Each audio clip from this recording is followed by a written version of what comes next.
هي ليه أعظم آية في كتاب الله؟ طبعا لأسباب كتيرة، منها أنها آية السند، أنك تشعر أنك أنت مش قائم بنفسك، أنت قائم بالله.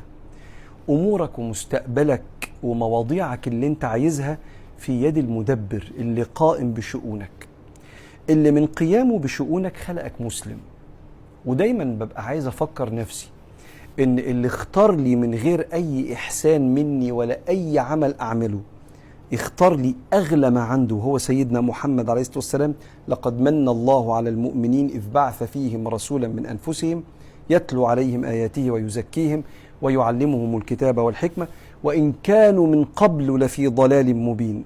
لو ربنا هدانا بالنبي يبقى ده أغلى ما عند الله، يبقى كل اللي جاي أبسط أقل. فاطمن، اللي اداك الغالي مش هيستغلى عليك حاجات تانية من الدنيا، لكن هو يعطيك ما ينفعك ويمنع عنك ما يؤذيك.